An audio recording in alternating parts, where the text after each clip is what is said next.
आशा के ऑफिस के आसपास के सारे सीसीटीवी कैमरास के फुटेज को बारीकी से देखा जा रहा था। पुलिस को कोई एक बारीक सुराग चाहिए था जो इस केस के अंधेरे पर रोशनी डाल पाता, और आखिरकार वो सुराग मिला।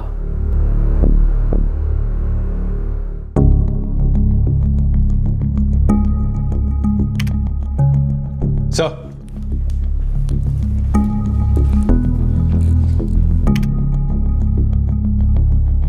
एटीएम के अंदर का भी फुटेज है? हाँ सर।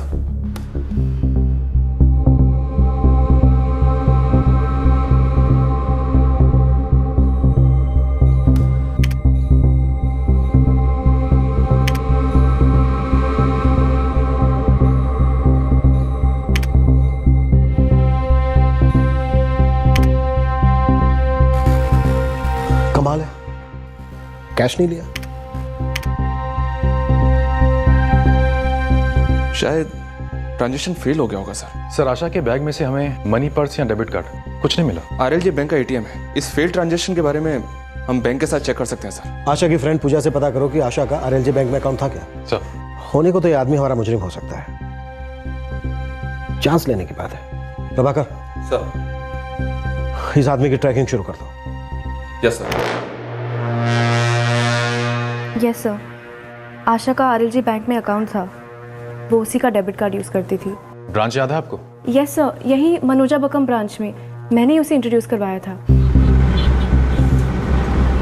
वेरी गुड, इसका मतलब हम सही ट्रैक पर हैं। सर, मैंने आरएलजी बैंक की मनोजा भक्कम ब्रांच को इन्फॉर्म कर दिया है। उन्हें सीसीटीवी फुटेज फॉरवर्ड कर रहा हूं। जैसे ही डिटेल्स आती हैं तुम्हारे पास मुझे कॉल करो।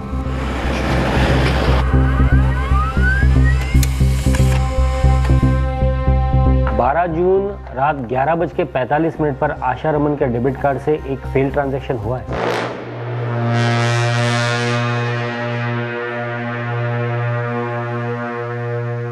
जिसने भी आशा रमन का डेबिट कार्ड यूज करने की कोशिश की उसे उसका पासवर्ड पता नहीं था, क्योंकि 3 बार रॉन्ग पासवर्ड एंटर करने के बाद डेबिट कार्ड लॉक हो गया। सर, एक बात तो क्लियर है, ये कातिल जितना हमारे लिए अनजान है उतना ही आशा के लिए भी अनजान था, क्योंकि उसे आशा का डेबिट कार्ड पासवर्ड मालूम नहीं था। उसने आशा को जान से मार डाला सर। क्लियरली मर्डर करने का मकसद चोरी था, और शायद उसने आशा को मारने से पहले उसके एटीएम का पासवर्ड भी जानने की कोशिश की होगी सर, जो आशा ने उसे दिया नहीं, और गुस्से में आकर उसने आशा को मार डाला। शायद या शायद नहीं। अभी इस वक्त हमें सिर्फ इतना मालूम है कि यह नकाबपोश आशा का कातिल हो सकता है, लेकिन यह कत्ल क्यों हुआ, कैसे हुआ, ये हमें तभी पता चलेगा जब हम इस नकाबपोश को बेनकाब कर देंगे।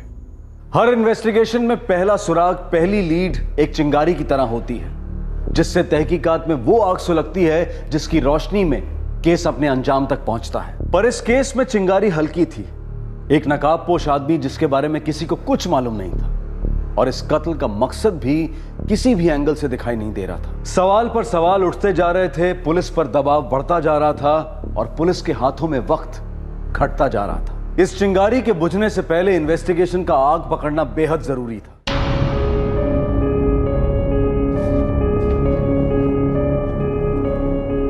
बीस से 25 साल का लगता है, कपड़ों से लोअर क्लास का लग रहा है, मजदूर भी हो सकता है। इसने अपने चेहरे को इस तरह से ढका हुआ है मानो जैसे चेहरा ढकने की आदत है इसे।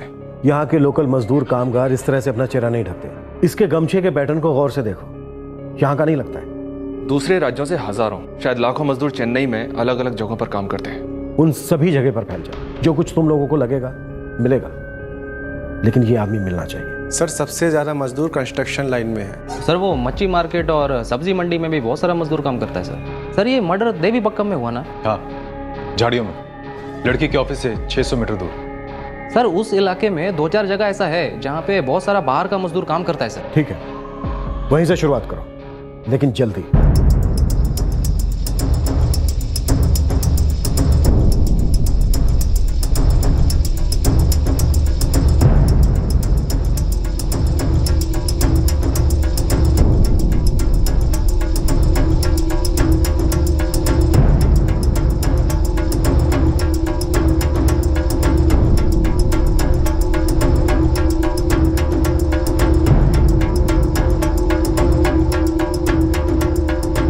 कब हुआ ये? तो 4 घंटे पहले आशा रमन के फ़ोन से कॉल किया गया था, हमें अभी फीड मिली है सर। आशा रमन के मोबाइल में 2 सिम कार्ड थे ऑफिसर। बता सकते हैं किस कार्ड से कॉल गया? ये नंबर किसी गजानन क्रूसर का है, पेलुपुरम का नंबर है सर।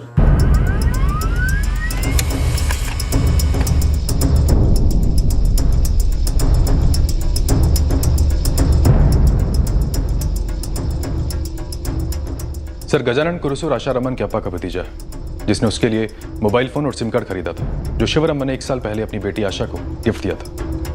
सर, कॉल यहाँ चेन्नई से 12/7 पश्चिम बंगाल को किया गया।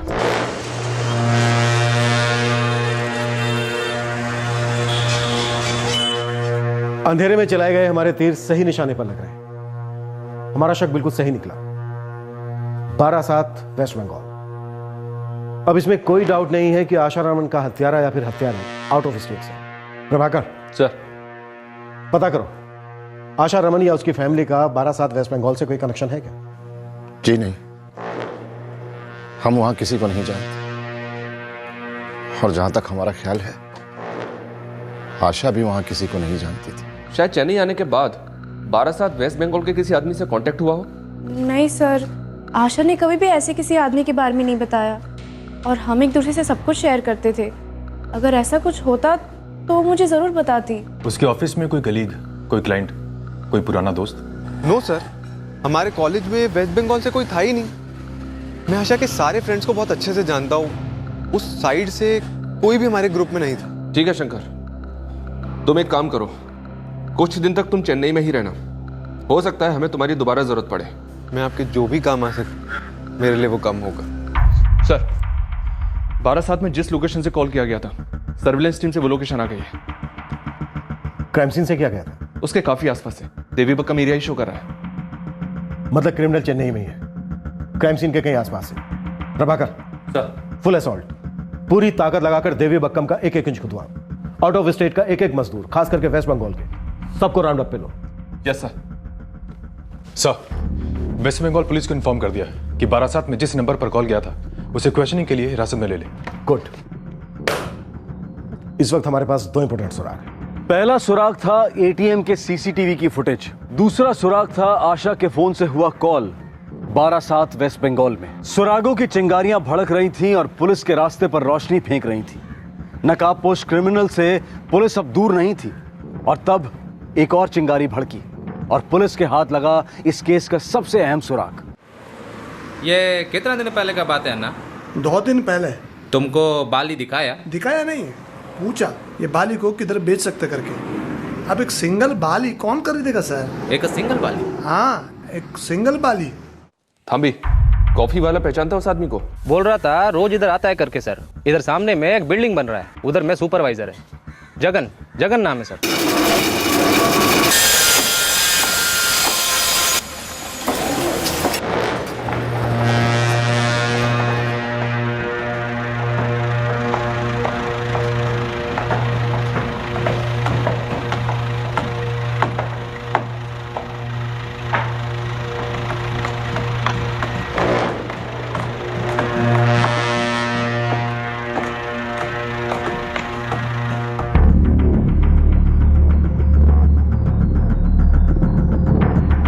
साहब, मैंने बाली के बारे में इंक्वायरी की थी, लेकिन उसका किसी मर्डर से क्या लेना देना?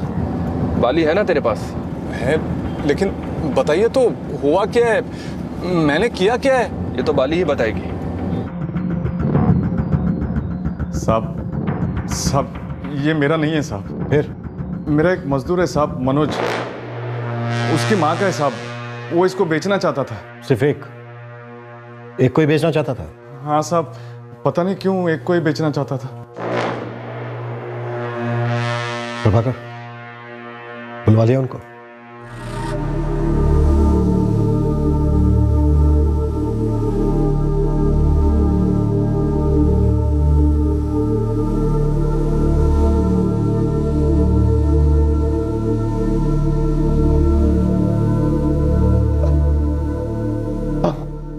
आशा का ही है। आपको कहां से मिला?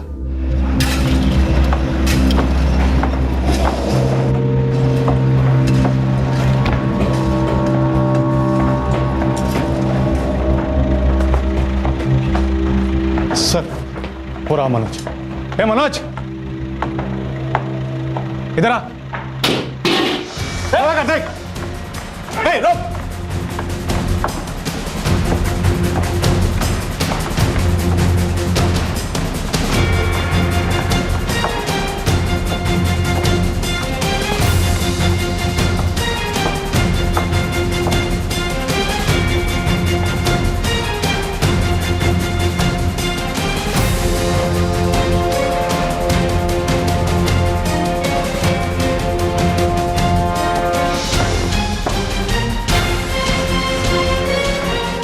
क्या बाकी है अभी?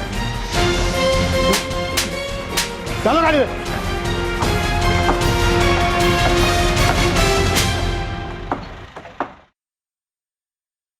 प्रभाकर सर, सबसे पहले इनके फिंगरप्रिंट्स ले लो और वेपन के फिंगरप्रिंट्स के साथ मैच के लिए भेज दो।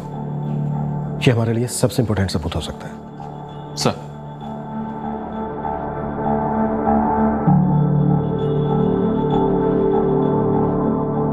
साहब, ये मनोज यही आया था मेरे पास बाली लेकर। कब? 3 दिन पहले। इसको बेचना है, आप अच्छा दाम दिला दो साहब। ये तो सोने का लगता है। हाँ, मेरा माँ का है, बोला बेच दो। तेरी माँ यहाँ कब आई थी? वो नहीं आया, पिछले महीने मैं गांव गया था ना, तभी बोला बेच दो। एक ही कान का बाली दिया बेचने को? दूसरा मेरे भाई को दिया। आप भी साहब जल्दी आप बोलो ना कितना दाम मिलेगा साहब। साहब, ये मनोज का गांव बंगाल में कहीं है। अब 12/7 ऐसी कोई जगह है साहब। 12/7 वेस्ट बंगाल। हाँ। आशा रमन के फोन से कल 12/7 फोन भी किया गया था। आशा रमन? वो बीपी वाली लड़की जिसका मर्डर हुआ?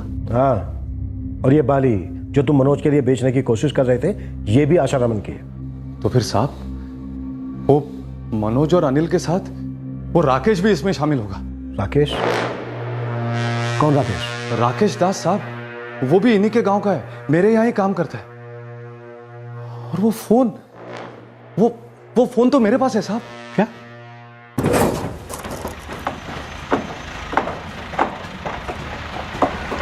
ये तुम्हारे पास कहां से आया जगन? साहब, वो एक और मजदूर है पल्लव साहू, उसने दिया मुझे।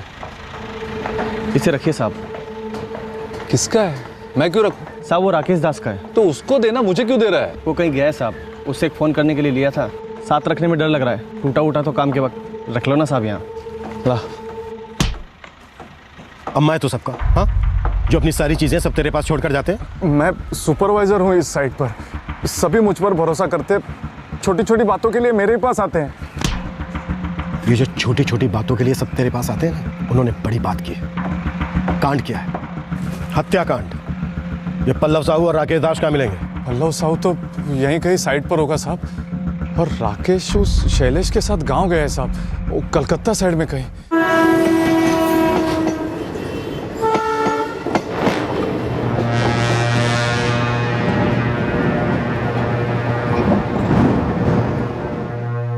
ये पल्लव साहू जिसने तुझे मोबाइल दिया, जहां पर भी है तुरंत हमारे सामने हाजिर कर। और अब कोई छुट्टी उट्टी पर नहीं जाएगा। अगर जरूरत पड़ी तो पूरी साइट को थाने में आना होगा। मर्डर का केस है। जी साहब।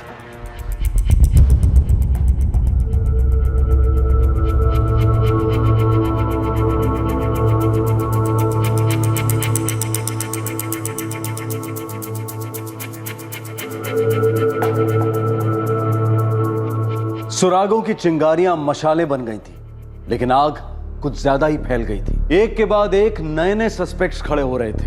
मनोज रॉय और अनिल पाठक तो पक्का दोषी जान पड़ रहे थे। अब सुपरवाइजर जगन ने पल्लव साहू का नाम भी लिया था, जिसने उसे आशा का मोबाइल फोन दिया था रखने के लिए। और फिर राकेश दास और शैलेश विश्वास के नाम भी उभरे थे। इन सभी नामों के सामने आने से एक बात तो बिल्कुल साफ हो रही थी कि इस लूट और हत्या के कांड में एक से ज्यादा लोग शामिल थे, और कोई एक था जो सब कुछ जानते हुए भी चुपचाप बैठा था। आखिरकार कौन था वो, और चुप क्यों था वो? साहब, मेरे मोबाइल का बैलेंस खत्म हो गया था, इसलिए राकेश से उसका फोन ले लिया था घर फोन करने के लिए। राकेश, मेरा बैलेंस खत्म हो गया, गांव फोन करना है, अर्जेंट, फोन देना।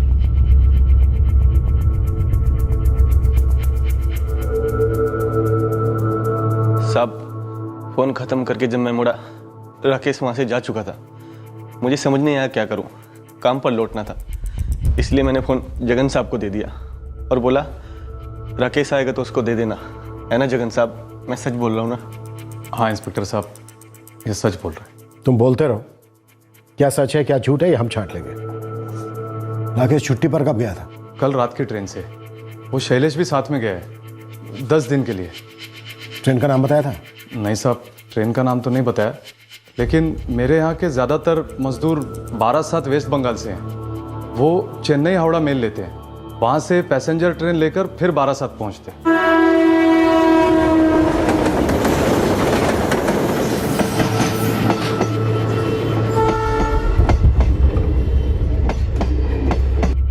सब मर्डर वेपन से मिले फिंगरप्रिंट्स, ना मनोज रॉय से मिले और ना ही अनिल पाठक से। इंटरेस्टिंग। और कुछ? हाँ सर, एटीएम कार्ड, दूसरी बाली और आशा का मनी पर्स, ये सब हमें मनोज रॉय के झोंपड़े से बरामद हुआ।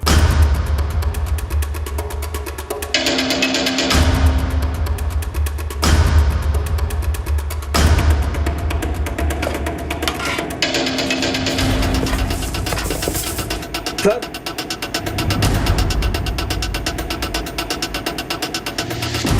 नारायण सर, जब्त कर लो इसे।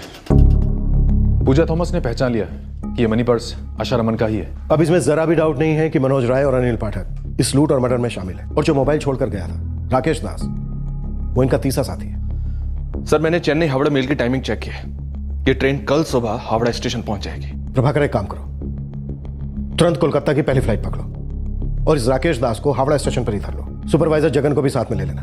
और याद रहे, किसी भी सूरत में यह तीसरा सस्पेक्ट हमारे हाथों से निकलना नहीं चाहिए। Yes sir. पता है हमने तुम्हारी उंगलियों के निशान पहले ही क्यों लिए?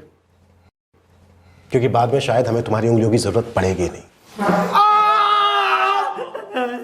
तुम्हारी उंगलियों के निशान आशा के एटीएम से, उसके पर्स से, उसकी हर चीज से बरामद हुए। इसलिए अब हमें तुम्हारी उंगलियों की कोई खास जरूरत है और तुम्हारी उंगलियों की नहीं, बल्कि तुम्हारे हाथ, पैर, किसी भी चीज की हमें जरूरत नहीं है। इसलिए एक एक करके तबीयत के साथ उन्हें तोड़ेंगे। और यकीन मानो मेरा, तुम लोगों को दर्द नहीं होगा, दर्द का बाप होगा। इसलिए जो भी सच है वो एक झटके में बोल दो, नहीं तो एक झटके में तुम लोगों की उंगलियां टूटेंगी। बोलो बोलो। आम्ही बोलबो ना, तुम्ही बोला, आम्ही बोलबो ना। ये अभी तुम ही बोलते रहोगे?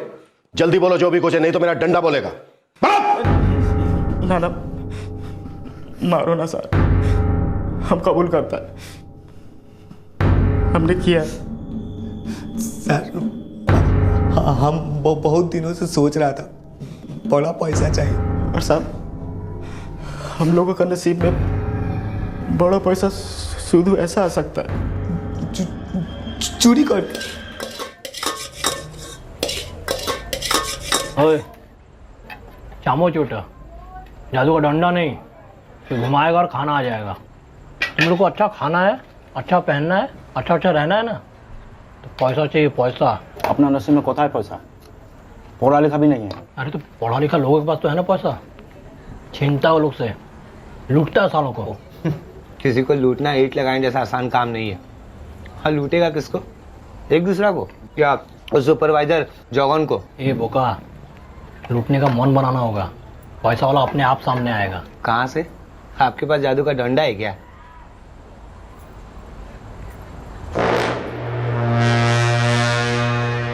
वो अपना साइड का पीछे का रास्ता है ना, ऑफिस वाला बिल्डिंग से आता है। वहाँ रात में काम करने वाला लोग टैक्सी ऑटो पकड़ने के लिए बड़ा रास्ता तक पैदल जाता है। एकदम सुनसान रास्ता है। वहाँ सिर्फ एक बात का कमी है, हमारा कमी है। वहाँ जाता है और ये जादू का डंडा घुमाता है, बहुत माल मिलेगा। राकेश जितना आसान बोला था सर, उतना आसान नहीं था। अनेक दिन इंतजार किया।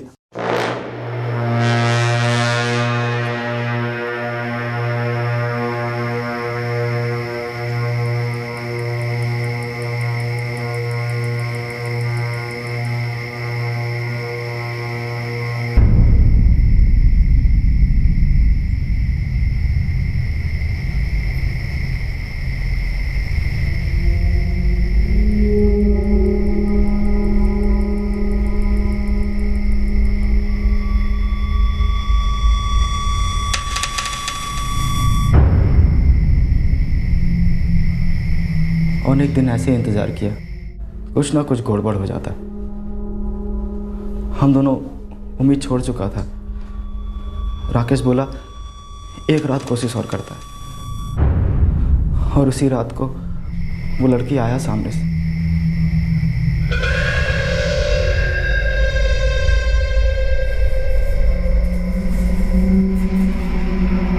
आगे भी कोई नहीं, पीछे भी कोई नहीं। पैसा वैसा होगा इसके पास? हमसे तो ज़्यादा ही होगा, बहुत माल होगा। ये जो बड़ा बड़ा कंपनी में काम करता है ना, ये बहुत माल बनाता है। मोबाइल, कंप्यूटर और कुछ नहीं तो गहना तो होगा ही होगा।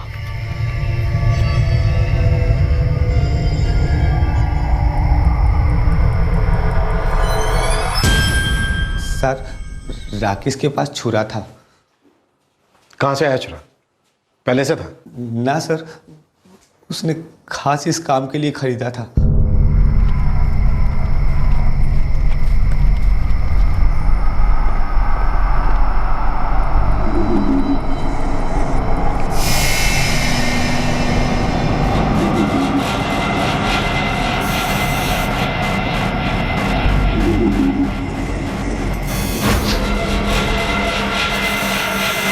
हम लोग को सिर्फ पैसा चाहिए मैडम, चिल्लाएगा तो गला काट देगा।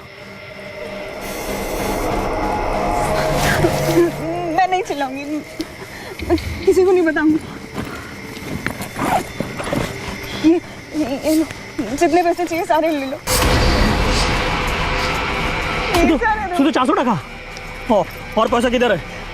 मैं ज़्यादा कैश रखती नहीं हूँ, एटीएम कार्ड है इसमें, मैं आपको एटीएम ले चलती हूँ, वहाँ से मैं आपको कैश विड्रॉ कर दूंगी प्लीज। हमें मैडम हमको बोका समझिए क्या? वहाँ जाके चिल्लाओगी और हमको मरवा दोगी, है ना? मैं बिल्कुल भी नहीं चिल्लाऊंगी, मैं किसी को कुछ बताऊंगी भी नहीं, मैं आपको बस कैश निकाल के दे दूंगी, प्लीज मुझे जाने दीजिए। অনেক দিন इंतजार किया, কিছু করবো, কিছু হাতে পাবো, मजा आएगा, ऐसा मजा आएगा। कोई बात नहीं, जो हाथ लगा है उसी का मजा लिया जाए। नहीं भैया, नहीं भैया, नहीं।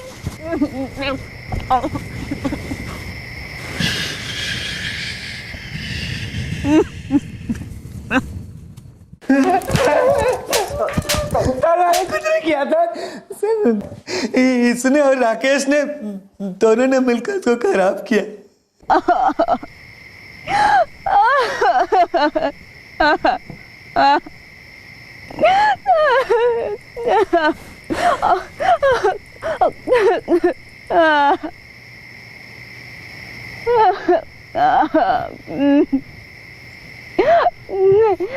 नहीं नहीं ना।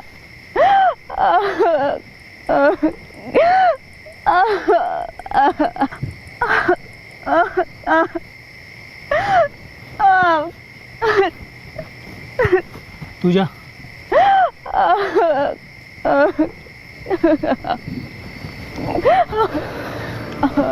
तब इसको भेज देते हैं। राकेश क्यों कर छो? तेरा, इसका और खुद का जान बचा रहा है। यदि ये यहाँ से जिंदा गया ना, हम तीनों जेल में जाएगा।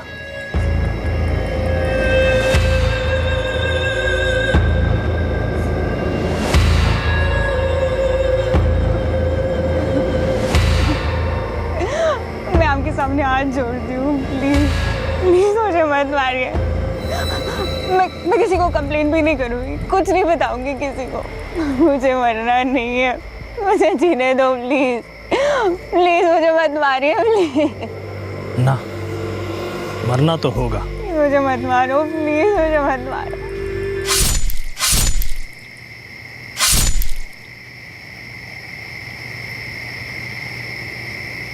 चल चल चल, उठा उठा, बाल बोलो उठा, बैग ले, कान का बाली उठा। हाँ, उसका मोबाइल उठा, उसे कान का बाली निकाल।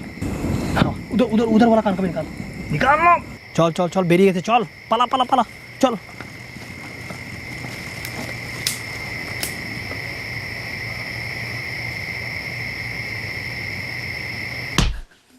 एटीएम कौन गया था? मैं गया था साहब।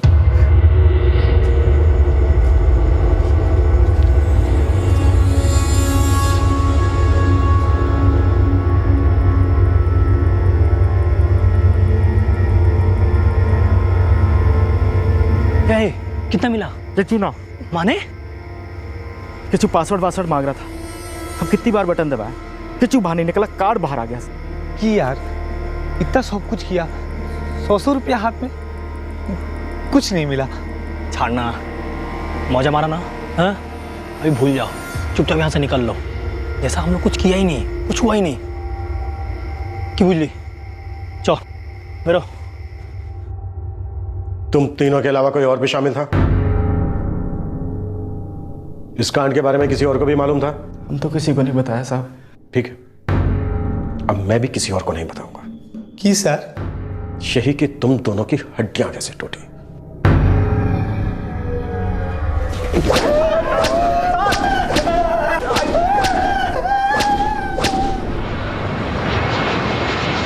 चेन्नई क्राइम ब्रांच सीआईडी की टीम को किसी भी तरीके से मुख्य आरोपी राकेश दास को पकड़ना था, इससे पहले कि वो भाग खड़ा होता।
बीपीओ एम्प्लॉय आशा रमन के शॉकिंग मर्डर केस का तीसरा और मुख्य आरोपी राकेश दास आखिरकार पुलिस की हिरासत में आ गया था। ट्रेन में राकेश के साथ पत्ते खेलते उसके दोस्त शैलेश विश्वास ने इस केस के कुछ और पत्ते खोले।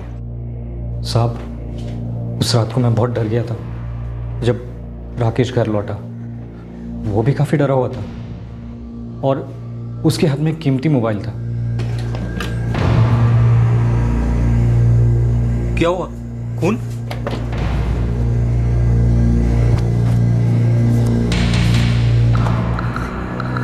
और ये मोबाइल कहाँ से है?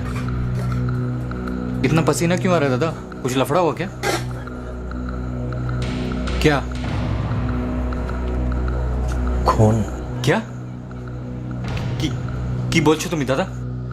तो तुम्हें उस रात से ही मालूम था कि राकेश ने मनोज और अनिल के साथ मिलकर यह मर्डर और रेप किया है? रेप वेप का हमको नहीं मालूम साहब। कत्ल किया है बस इतना जानता था, लेकिन किसी को कुछ बता नहीं पाया क्योंकि राकेश ने मुझे धमकी दी थी साहब। माथा भूकिए ने यदि किसी के सामने मुंह खोला काट के गाड़ देगा। और समन, भागने का कोशिश मत करना, तो पहले ढूंढेगा फिर काटेगा, समझा? साहब, मुझे सिर्फ इतना पता था कि राकेश, अनिल और मनोज ने मिलकर किसी का कत्ल किया है। किसका कत्ल किया है, कौन था, क्या था, ये सब कुछ भी नहीं पता था और मैंने पता लगाने की कोशिश भी नहीं की साहब। फिर कुछ नहीं हुआ साहब। हम लोग जैसे पहले बात करते, पत्ते खेलते, खाना खाते, जैसे कि कुछ हुआ ही ना हो।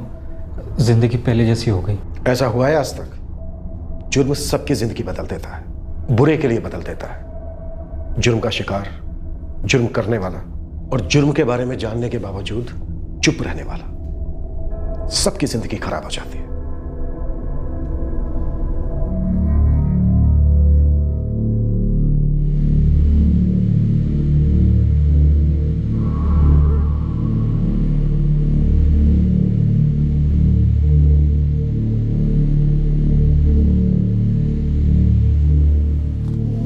मिस्टर रमन,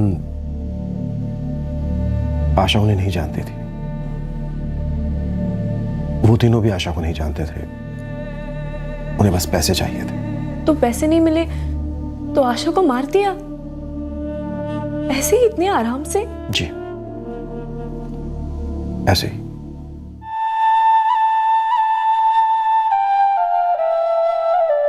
मेरी बेटी की तरह वो तीनों भी इस शहर में रोजी रोटी कमाने आए थे। मेरी बेटी मेहनत करके ऊपर उठना चाहती थी,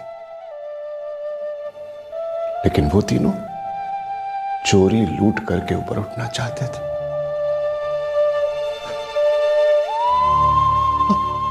आशा ने उनका कभी कुछ नहीं बिगाड़ा था, लेकिन उन्होंने आशा को ही अपना निशाना बनाया, चोरी का रास्ता अपनाया, लेकिन पैसे नहीं, जान चुरा ली उसकी, और साथ ही हमारी भी बेजान छोड़ दिया हमें।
तीनों आरोपियों राकेश दास, मनोज रॉय और अनिल पाठक के खिलाफ चार्जशीट फाइल कर दी गई।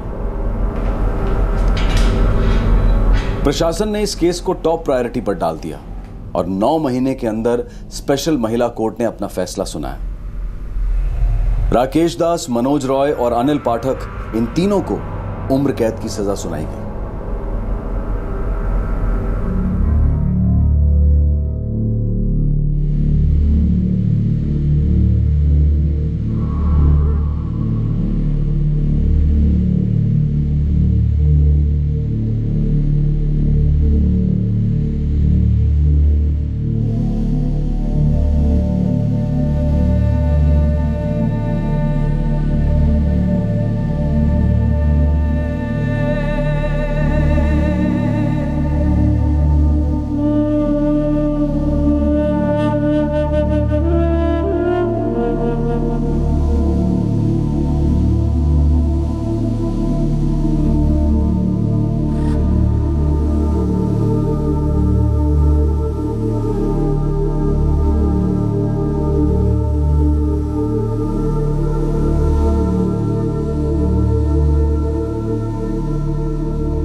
बलात्कार के चार्जेस कभी साबित ही नहीं हो पाए क्योंकि लाश इतनी गल चुकी थी कि पोस्टमार्टम में सेक्सुअल असॉल्ट का पता ही नहीं चल पाया और सिर्फ आरोपियों के कबूलनामे को सबूत नहीं माना जाता। तीनों आरोपियों पर आईपीसी की धारा 302 के तहत हत्या के लिए और धारा 120 बी के तहत क्रिमिनल कॉन्स्पिरेसी के चार्जेस लगाए गए। ये केस फिर एक बार एक गंभीर समस्या पर रोशनी डालता है और वो है बड़ी बड़ी कंपनियों द्वारा नाइट शिफ्ट में काम करने वाली महिला कर्मचारियों को ट्रांसपोर्ट उपलब्ध ना करवाना। दूसरी तरफ औरतों की जान, मान, गरिमा की सुरक्षा को लेकर हर किस्म का शोर मचाया जाता है, लेकिन कटु सत्य ये है कि हर रात की शिफ्ट के बाद देश के बड़े बड़े महानगरों में हजारों, शायद लाखों महिला कर्मचारी अपने घर लौटने का प्रबंध खुद करती और हर रात एक और आशा के बलि चढ़ने का डर लगा रहता है।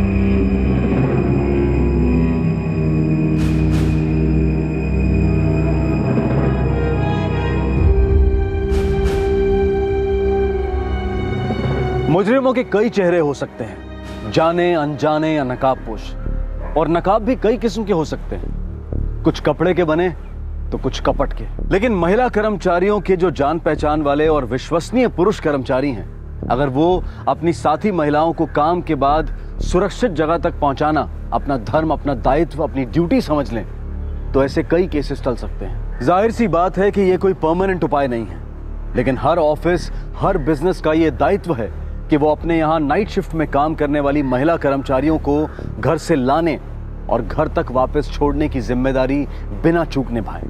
और ये हर महिला का हक है, किसी ऑफिस की या किसी बिजनेस की मेहरबानी बिल्कुल नहीं। सूनी गलियां, सुनसान रास्ते, ये हर शहर की सच्चाई है, और इन गलियों में लालच और विकृति का पनपना, ये उससे भी बड़ी सच्चाई है। इस कड़वी सच्चाई से मुंह फेरने से जुर्म नहीं घटेगा, जुर्म से भिड़ना होगा, लड़ना होगा हम सबको मिलकर।